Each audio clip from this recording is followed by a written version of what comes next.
तो यानी कि हम या तो जाति से घबरा जाते हैं, घबराकर या तो हम जाति का नाम नहीं लेते हैं या जाति को छुपा लेते हैं, और फिर उस जाति को छुपाकर एक अच्छी मानने वाली जो जाति है, जिसको लोग अच्छा कहते हैं, उस जाति को रख लेते हैं। उस जाति से अपनी पहचान बनाते हैं समाज में। और जब शादी विवाह होते हैं तो फिर बच्चों की शादी विवाह भी फिर जो है उसी पुरानी जाति में करने जाते हैं। वो भी संभव नहीं हो पाता। ये सब जो है हम तामझाम करने के लिए तैयार हैं, तमाम दुनिया भर की बुराइयां अपने सर पर लेने के लिए तैयार हैं, तमाम झूठ बोलने के लिए तैयार हैं, लेकिन एक छोटा सा काम करने के लिए तैयार नहीं है कि हम सत्य को पहचानना शुरू कर दें। अपने चित्त पर जो नाना प्रकार के आवरण लगे हुए हैं उनको जो है हटाने का काम शुरू कर दें।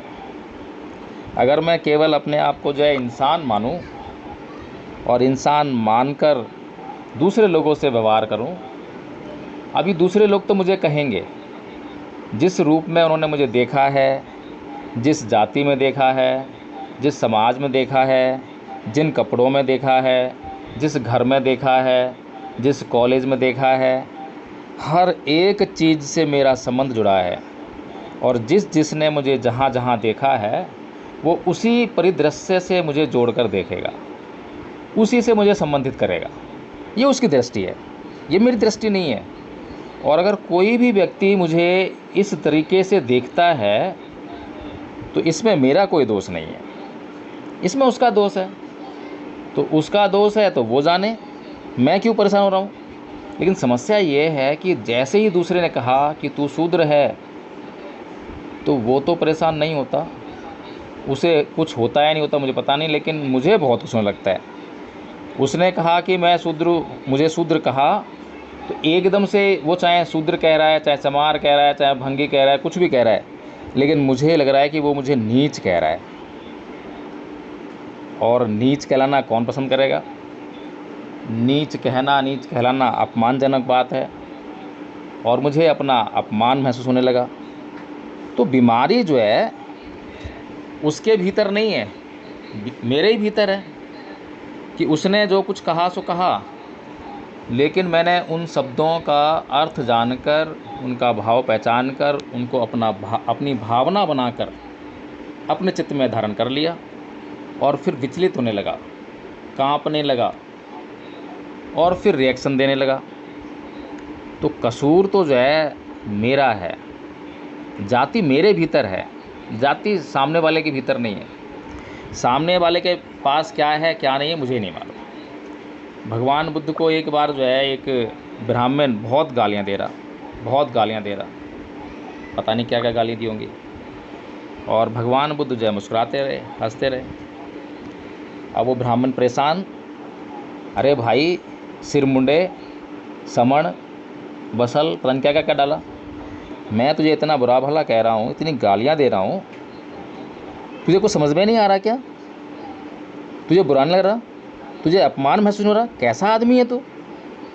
तो भगवान बुद्ध उससे बोलते हैं कि हे ब्राह्मण, मुझे एक बात बताओ, अगर तुम मुझे खाने के लिए कटोरा खीर दो और उस खीर को मैं लेने से इनकार कर दूं, तो वो खीर किसके पास रहेगी? तो ब्राह्मण समझ गया, मुझे लगता है हम लोग भी समझ गए होंगे। तो किसी ने मुझे नीच कहा और मैंने जब तक उसको स्वीकार नहीं किया, तो क्या मैं नीच हो सकता हूँ? क्योंकि मैं खुद से स्वीकार कर रहा हूँ कि हाँ वो नीच कह रहा है और नीच मैं ही हूँ और मुझे ही कह रहा है वो, इसीलिए तो मैं नीच हो गया। सिंपल सी बात है। अब क्या करें? भगवान बुद्ध का आदर्श, भगवान बुद्ध का व्यवहार तो हम जानते ही नहीं है। बसल सूत्र जो है भगवान बुद्ध का इसी बात पर आधारित है। अब वो जो अज्ञक भारद्वाज है वो यज्ञ करने बैठा है और भगवान बुद्ध जो हैं भिक्षाटन कर रहे हैं, और वो दूर से उन्हें आगे आते हुए देखता है और बोलता है कि हे समण, हे सिरमुंडे, हे बसल यानी नीच, वहीं ठहर। भगवान उठ जाते हैं। अब जो शब्द उन्होंने सुने तो उसका अर्थ भी समझने लगे भगवान बुद्ध जो है कि क्या कहना चाह रहा है ये तो बेचारा बहुत बीमार है, अगर इसकी बीमारी दूर नहीं हुई तो पता नहीं ये कब तक तड़पता रहेगा इस बीमारी से, तो इसकी बीमारी दूर करना ज़रूरी है। शांति नहीं खोई, धैर्य नहीं खोया और क्षमा करते रहे हर पल। जब उसने गाली दी, जब अपमानजनक बातें की, तब उसे क्षमा करते रहे और उसके प्रति उस पर जो है करुणा बरसाते रहे और उसे बताने लगे कि भैया वसल क्या होता है। और दुनिया भर का जो है आप पढ़े होंगे आपने जो है सूत्र में जो है कि जो अपने माता पिता की सेवा नहीं करता, समर्थ है लेकिन माता पिता की सेवा नहीं करता, तो वो वसल है। समर्थ है लेकिन ब्राह्मणों को, समणों को यानी ज़रूरतमंदों को दान नहीं देता, तो नीच है। ऐसे ही अपने सगे संबंधियों को बहुत गलत भाषा प्रयोग करता है, कटुतापूर्वक बोलता है, उनसे हिंसात्मक बातें करता है, तो जो है नीच है। दुराचार करता है और व्यभिचार करता है तो नीच है। मतलब कुल मिलाकर जो है भगवान बुद्ध ने नीच कौन है उसको काफ़ी देर तक समझाते रहे, बताते रहे। अब उसमें से बहुत सारी बातें तो ऐसी थी जो अज्ञ भारद्वाज जो है ब्राह्मण, वो खुद ही उनका दोषी था, तो उसे समझ में आ गया, कुछ कहने की ज़रूरत नहीं पड़ी। तो भगवान बुद्ध ने ये नहीं कहा कि मैं नीच नहीं हूँ, मैं वसल नहीं हूँ, मैं समर नहीं हूँ, मैं सिरमुंडा नहीं हूँ, तू मुझे ऐसा क्यों बोल रहा है, ऐसा कुछ नहीं कहा। बल्कि उसे परिभाषा बता दी, वो अपने आप समझता रहेगा। समझदार हो समझ जाएगा, नहीं समझदार होगा तो भगवान बुद्ध अपने रास्ते, वो अपने रास्ते। लेकिन हमारे पास एक बीमारी है कि हमारा तो जी शांत नहीं होता, क्योंकि अभी अभी हमने जो है भगवान बुद्ध के धम्म में एंट्री ली है। और वो भी एंट्री कैसे ली है, बाबा साहेब की 22 प्रतिज्ञाओं के साथ में। और वो भी 22 प्रतिज्ञाओं में केवल पहली 6-7 प्रतिज्ञाएँ तो बड़ी अच्छी तरह रटी हुई हैं, बाकी की प्रतिज्ञाओं तक पहुँचे ही नहीं पाए, वहीं तक रह गए। बस इतना ही जोश आता है, इतना ही पेट्रोल था, गाड़ी उतनी चली और वहीं तक पहुँच गई और वहीं रुक गई। तो अब जो है जिस संस्कृति से आए हैं और जिस संस्कृति का पूरा वातावरण जो है हमारा चारों तरफ का लबालब है, जिस मर्जी आदमी का चित्त निकाल कर चेक कर लो, उसके चित्त में जहर ही जहर भरा हुआ है। तो वो संस्कृति कहती है कि ईंट का जवाब पत्थर से दो। अब कोई मुझे नीच कह रहा है तो मेरे को तो जो है ईंट का जवाब पत्थर से देना पड़ेगा, मैं कैसे शांत रह जाऊँगा। तो ये समस्या जो है, ये समस्या मेरे भीतर है कि मैंने जो बचपन से सीखा, अपने आसपास देखा, फिल्मों में देखा, नाटकों में देखा, साहित्य पढ़ा, सबने जो मेरे चित्त का निर्माण किया है, उससे मेरे दिमाग में प्रदूषण इकट्ठा हो गया है, हिंसा इकट्ठी हो गई है, द्वेष इकट्ठा हो गया है, घृणा इकट्ठी हो गई है, या फिर इसके विपरीत राग इकट्ठा हो गया है। लेकिन समता तो मैं जानता ही नहीं हूँ, समता मैंने कहीं देखी नहीं, समता का व्यवहार करते हुए मैंने किसी को सुना नहीं, कहीं पढ़ा नहीं, आस पड़ोस में कोई मेरे है नहीं, ना मेरे घर में ना परिवार में। अब बताओ, जो चीज़ मेरे लिए बहुत आवश्यक है, तो वो जो चीज़ है वो मेरे चित्त में कहाँ से आएगी। तो आदरणीय गुलाब राव जी, समस्या समझ में आ रही है कि समस्या कहाँ पर है और हम क्या इलाज ढूंढ रहे हैं? नहीं बरोबर है, आप जो बोले यानी आप जो बोलते तब तो वैसे प्रकाश मन नहीं होता कि भाई सच बोले। आप ये जितने बात बोले वो सच्ची बात है। क्या बस आगे मार्गदर्शन करते हर समाज को, हर इसको, ये मेरी भैया आशा है। ठीक है, धन्यवाद जी। तो अभी किसी को और प्रश्न करना है क्या इस बारे में? जाति क्यों नहीं जाती? आचार्य परवेज जी का हैंडल स्थायी हुआ। परवेज जी, आचार्य परवेज जी आप हैंडल करें, बताएं। जी बहुत बहुत साधुवाद आदरणीय जी। मैं इसमें थोड़ा जो है मॉडिफाई करना चाह रहा हूँ। जो वकील साहब जी ने बताया बात बिल्कुल एकदम सत्य है कि जाति सब मनुष्य के मन में, मस्तिष्क में बनी हुई है, चित्त में बची हुई है। आदरणीय जी, भारतीय संविधान में और जो हिंदू धर्म शास्त्र है उनमें जाति का बहुत ही बड़ा अंतर है, क्योंकि भारत के संविधान में जाति को छोड़कर जो है वर्ग बनाया गया है। अभी आप वर्तमान में भी देखोगे, अगर किसी भी अनुसूचित जाति या अनुसूचित जनजाति के किसी भी व्यक्ति के साथ में कोई घटना घटती है तो उस पर ये इस तरीके का क्लेम मतलब धारा ही नहीं लगती कि ये फलानी जाति का है या कि ये फलानी जाति का है। केवल उस पर तभी धाराएं लगती है कि यह अनुसूचित जाति या अनुसूचित जनजाति का व्यक्ति है। उसी प्रकार से ओबीसी का भी मामला ऐसा ही है। लेकिन जो जाति है वो केवल हिंदू धर्म शास्त्रों के अंतर्गत आती है, संविधान के अंतर्गत जाति नहीं आती, केवल वर्ग आती है। जब तक इस चीज को स्वयं नागरिक नहीं जानेंगे या प्रचारित नहीं करेंगे, केवल अपने चित्त में बिठाए रहेंगे कि अगर सामने वाला व्यक्ति मुझे मेरी जाति से कह रहा है, अगर मैं उसको केवल जाति न कह के मैं वर्ग से संबोधित करूं तो वो जाति सुनते ही समाप्ति हो जाएगी। क्योंकि जिस संस्कृति में हम लोग अभी तक जीवित रह रहे हैं, यह संस्कृति हमारे पूर्वजों का और हमारे आने वाली पीढ़ी का ऐसे ही शोषण करने के लिए उत्तर है। केवल हम लोगों को जागने की आवश्यकता है। जी बहुत बहुत साधुवाद जी आदरणीय आचार्य जी, पहली बात तो ये है कि आपने बिल्कुल ठीक कहा है कि सारी जातियों को मेंशन भी कैसे करते हैं, उसमें इतनी सारी जातियां हैं, इसीलिए वर्ग बना दिए उसके, कम पीड़ित, ज़्यादा पीड़ित, अधिक पीड़ित। और अगर आपने कभी कोई एफआईआर देखी हो SC/ST एक्ट में, तो उसमें जब फैक्ट्स लिखे जाते हैं, जब एक्ट लिखा जाएगा तो खाली SC/ST एक्ट लिखा जाएगा, लेकिन जब फैक्ट्स लिखे जाएंगे, कहानी लिखी जाएगी, घटना क्या हुई, तो बिना जाति का नाम लिए वो घटना बन ही नहीं सकती है, अपराध बन ही नहीं सकता। अपराध को बताने के लिए, घटना बताने के लिए ये बताना ज़रूरी है।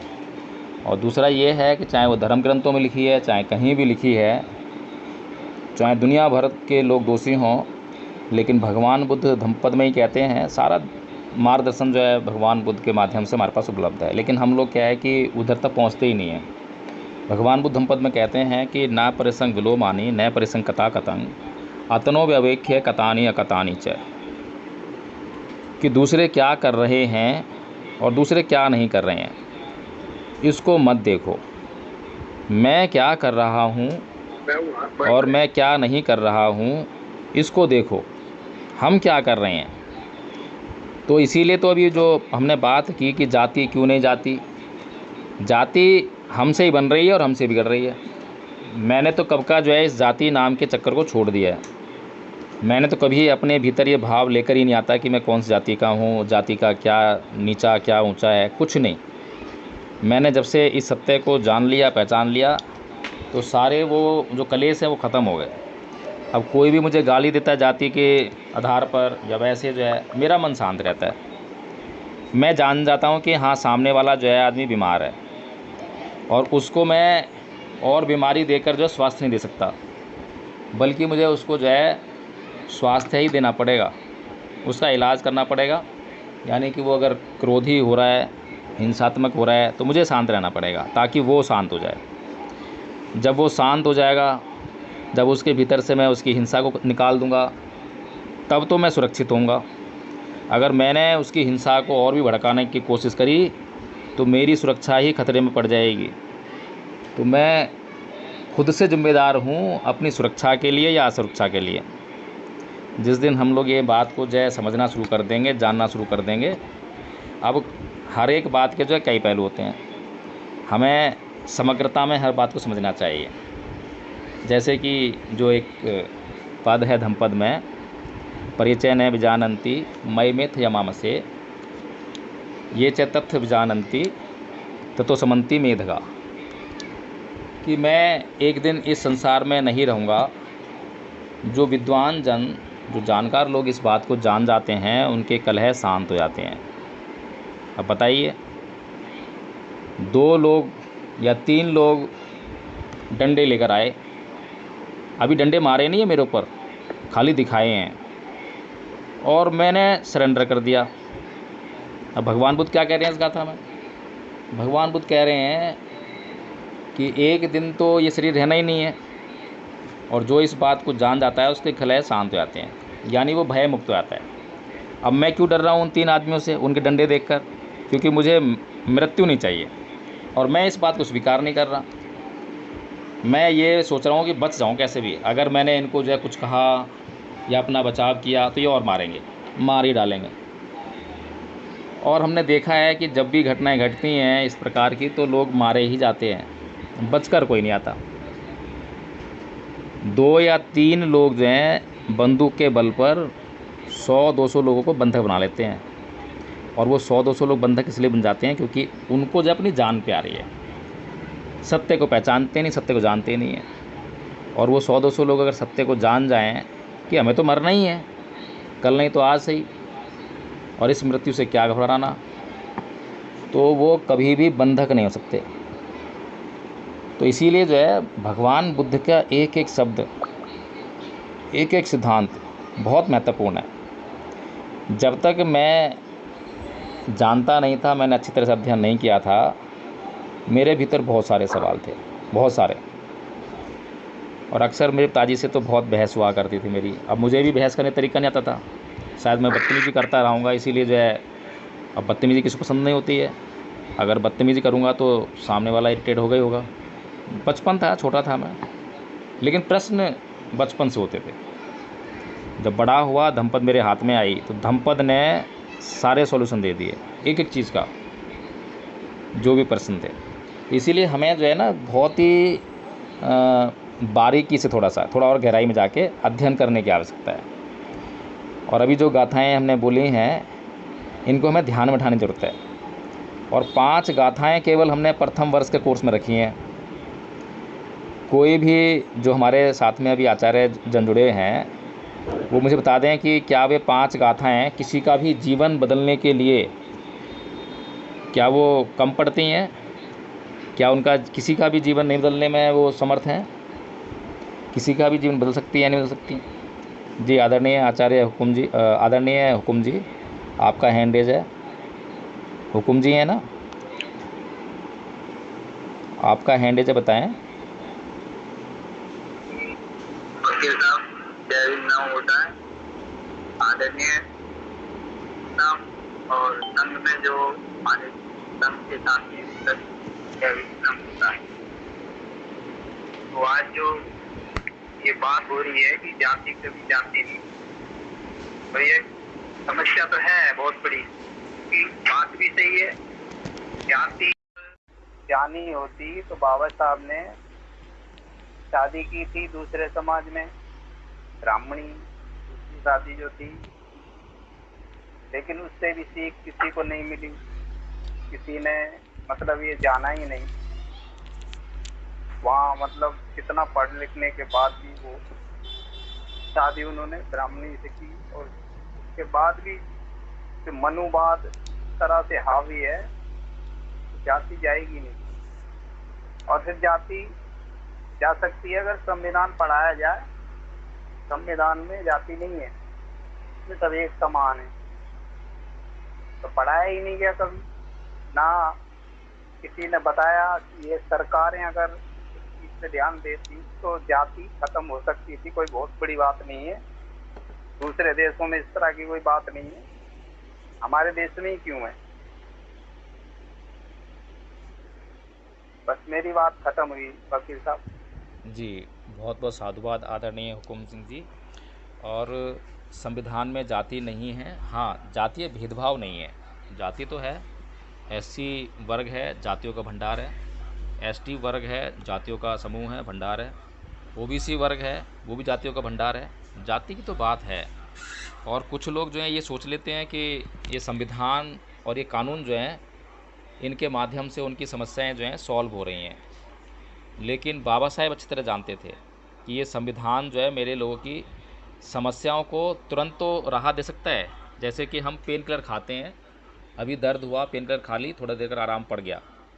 अगर हमें हर दूसरे दिन दर्द हो रहा है और हम पेन किलर खाकर ही काम चलाते रहे, तो एक दिन जब जांच कराने जाओगे कि ये दर्द क्यों हो रहा है बार बार, तो एक दिन रिपोर्ट आएगी कि आपको कैंसर है या आपको कोई लाइलाज बीमारी है।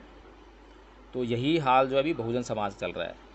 लगातार जब भी झगड़ा होगा, जब भी किसी सवर्ण क्लास के व्यक्ति ने उसको गाली गलौज की या उसको अपमान किया, तुरंत जाके एफआईआर दर्ज करा दी, और नहीं भी किया है तो भी एफआईआर दर्ज करा दी। अब ये एफआईआर दर्ज करवाने से सवर्ण समाज के लोगों के मन शांत नहीं हो रहे हैं, बल्कि वो और षड्यंत्र करते हैं, तिकड़म लगाते हैं कि अब किस तरह से इनको सबक सिखाया जाए, अब कैसे सबक सिखाया जाए, इस तरह की बातें चलती हैं।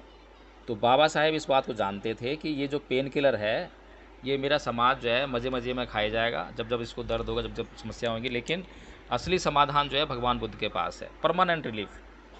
भगवान बुद्ध जो हैं अंगुलीमाल को मारते नहीं हैं, उसको जब बंदी बना लेते हैं, अपना गुलाम बना लेते हैं, या कहें कि उसको मस्तिष्क को स्वतंत्र कर देते हैं सभी आवरणों से, तो उसको राजा प्रसिंदी के पास नहीं भेजते कि राजा प्रसिंदी ये लो आपका गुनहगार और आप इसको सज़ा दे दो। जब भगवान बुद्ध अच्छी तरह समझ गए हैं कि अब ये बिल्कुल शुद्ध हो गया है, साफ़ हो गया है, हिंसा से रहित हो गया है, तो यही तो काम है।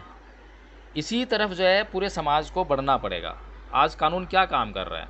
आज कानून जो है, जो अपराधी हैं उनके चित्त का परिष्कार करने की बजाय उनको पनिशमेंट देकर शांत रखना चाहता है, या फिर सोसाइटी से दूर करता है ताकि वो अपराध ना करें। बस यही व्यवस्था कर पा रहा है।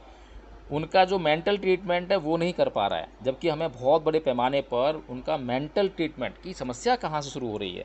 क्या बात है, मतलब ये क्या रिहेबिलिट नहीं हो सकता, क्या पुनर्स्थापित नहीं हो सकता समाज में?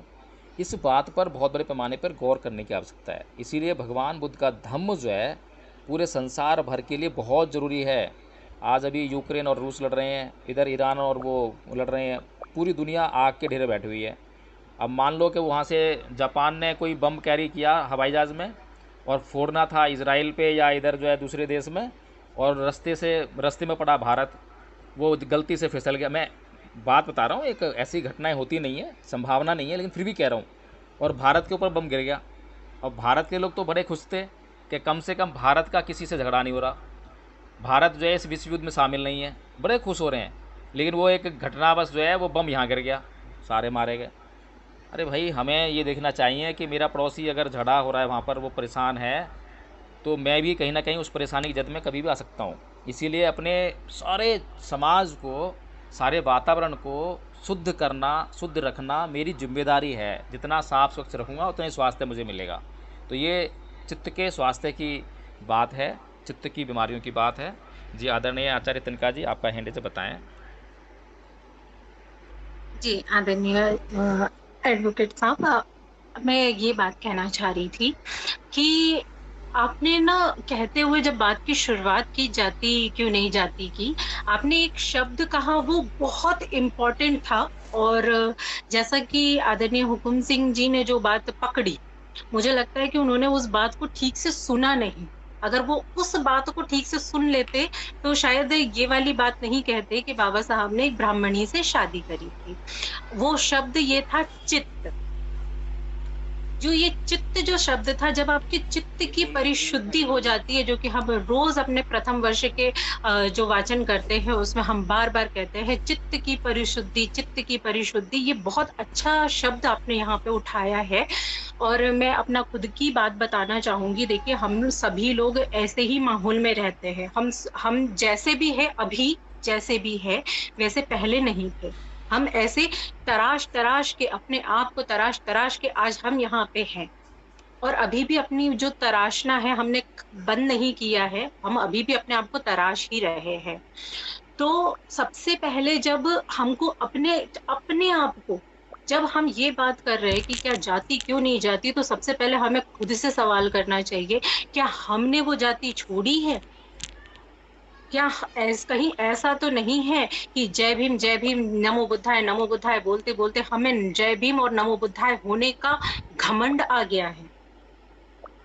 तो इस बात को, इन सारी ये बहुत छोटी छोटी बातें होती है, हमारे इन सब बातों पे ध्यान नहीं जाता है। और ये हमेशा देखने में मिलता है। आप किसी भी जय भीम कहने वाले या किसी भी नमो बुद्धाय कहने वाले जो ज्यादातर लोग हैं, उन लोगों को देखिएगा, उनके शब्दों में, जय भीम में, उनके नमो बुद्धाय में एक अजीब सा घमंड होता है। गर्व होना चाहिए तो वहां गर्व की जगह घमंड होता है।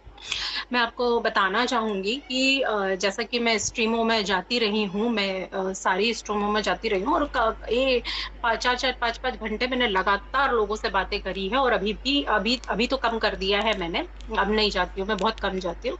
लेकिन जब मैं जाया करती थी, मेरी लगातार भई बहुत सारे लोगों से बात होती थी, तो वहाँ से मुझे ये पता चला कि लोग अभी भी उन्हीं चीज़ों में उलझे हैं, ये हमारे संस्कार बन गए हैं। जाति भी हमारे दिमाग में एक संस्कार की तरह बन चुकी है। कई बार मैंने अपने आप को तराश लिया, मुझे सिर्फ़ सामने वाला व्यक्ति दिखाई देता है या अगर जाति भी अगर दिखाई देगी तो सिर्फ़ ये दिखाई देगी कि वो महिला है या पुरुष है और उसपे भी अगर उसने कोई ऐसी आईडी बना दी जो कि डिफाइन नहीं करती है कि वो महिला है या पुरुष है, मुझे उससे भी कोई फ़र्क नहीं पड़ता। मैं जी करके संबोधन कर देती हूँ। लेकिन कई लोगों ने सामने से मुझे इस तरीके से बोला है कि मैं मुसलमान हूँ या मैं ट्राइबल कम्युनिटी से हूँ। मेरा उनको सिंपल एक ही जवाब होता है कि भई मुझे सामने वाले व्यक्ति ने संबोधन किया, पलट के मैंने संबोधन किया, बात खत्म। अब आप अपनी ज़िंदगी में क्या हो, मुझे उससे कोई लेना-देना नहीं।